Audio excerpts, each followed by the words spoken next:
Clip number 603۔ اس clip میں انشاءاللہ عز و جل آپ قرآن پاک کی سورہ رات کی آیت نمبر 25 سے 26 تک کی تلاوت، ترجمہ اور تفسیر قرآن صراط الجنان سماعت فرمائیں گے۔ بسم اللہ الرحمن الرحیم۔ اللہ کے نام سے شروع جو نہایت مہربان رحمت والا ہے۔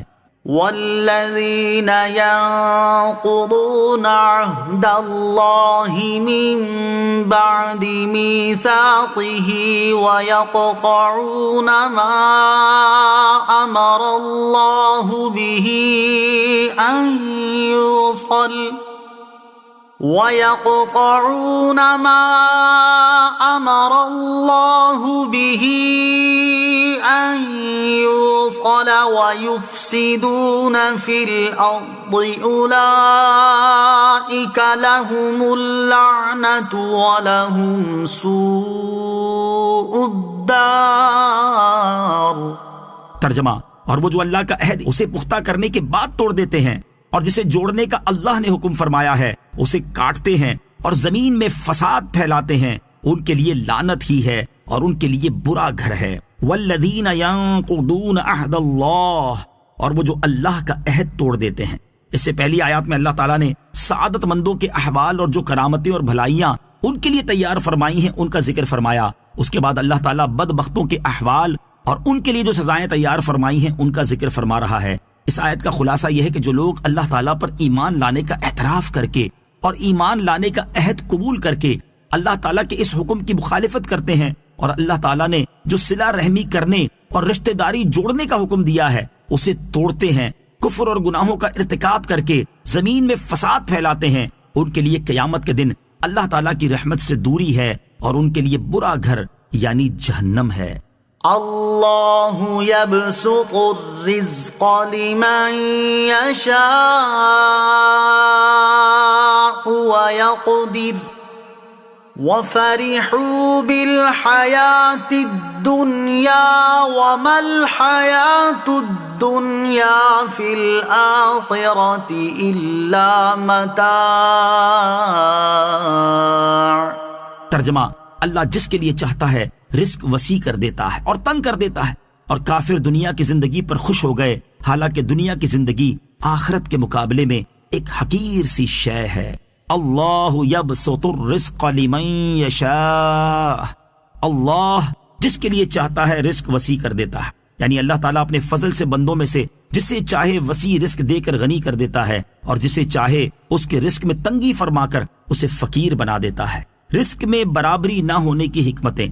یاد رہے کہ دنیا میں اللہ تعالیٰ نے تمام انسانوں کو ایک جیسا رزق عطا نہیں فرمایا، بعض لوگ غریب ہیں، بعض متوسط اور بعض امیر۔ اس میں اللہ تعالیٰ کی بے شمار حکمتیں ہیں، ان میں سے دو حکمتیں یہاں ذکر کی جاتی ہیں۔ نمبر 1، اللہ تعالیٰ نے قرآن پاک میں ارشاد فرمایا وَلَوْ بَسَطَ اللَّهُ الرِّزْقَ لِعِبَادِهِ لَبَغَوْا فِي الْأَرْضِ وَلَكِنْ يُنَزِّلُ بِقَدَرٍ مَا يَشَاءُ إِنَّهُ بِعِبَادِهِ خَبِيرٌ بَصِيرٌ۔ ترجمہ، اور اگر اللہ اپنے سب بندوں کے لیے رزق وسیع کر دیتا تو ضرور وہ زمین میں فساد پھیلاتے، لیکن اللہ اندازہ سے جتنا چاہتا ہے اتارتا ہے، بے شک وہ اپنے بندوں سے خبردار ہے، انہیں دیکھ رہا ہے۔ نمبر 2، حضرت انس بن مالک رضی اللہ تعالیٰ عنہ سے روایت ہے کہ سرکار دو عالم علیہ الصلوۃ والسلام نے ارشاد فرمایا، اللہ تعالیٰ ارشاد فرماتا ہے کہ میرے بعض مومن بندے ایسے ہیں کہ جن کے ایمان کی بھلائی مالدار ہونے میں ہے، اگر میں انہیں مالدار نہ کروں تو وہ کفر میں مبتلا ہو جائیں گے، اور میرے بعض مومن بندے ایسے ہیں کہ ان کے ایمان کی بھلائی مالدار نہ ہونے میں ہے، اگر میں انہیں مالدار کر دوں تو وہ کفر میں مبتلا ہو جائیں گے۔ وَفَرِحُوا بِالْحَيَاةِ الدُّنْيَا، اور کافر دنیا کی زندگی پر خوش ہو گئے، یعنی مشرکین پر جب اللہ تعالیٰ نے رزق وسیع فرمایا تو انہوں نے شر پھیلانا شروع کر دیا اور وہ تکبر میں مبتلا ہو گئے، حالانکہ دنیا کی زندگی آخرت کے مقابلے میں ایک حقیر سی شے ہے۔ خلاصہ کلام یہ ہے کہ دنیاوی نعمتوں پر فخر یا خوش ہونا کفار کا طریقہ ہے اور ناجائز ہے، جبکہ اللہ عز و جل کے شکریہ کے طور پر خوش ہونا مومنوں کا طریقہ ہے۔ فرمان باری تعالی ہے، قل بفضل اللہ وبرحمتہ فبذلک فلیفرحوا۔ ترجمہ، تم فرماؤ اللہ کے فضل اور اس کی رحمت پر ہی خوشی منانی چاہیے۔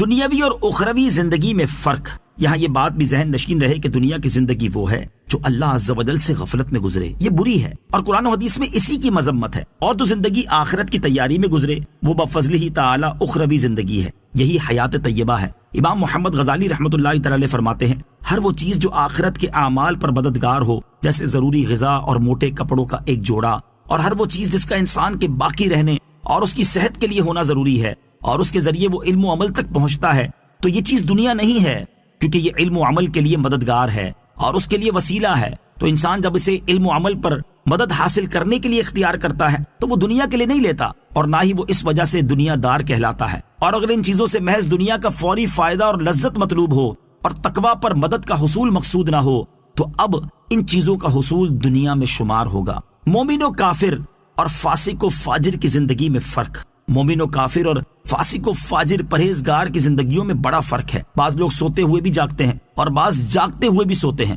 بعض جیتے جی مرے ہوئے ہیں اور بعض مر کر بھی زندہ ہے۔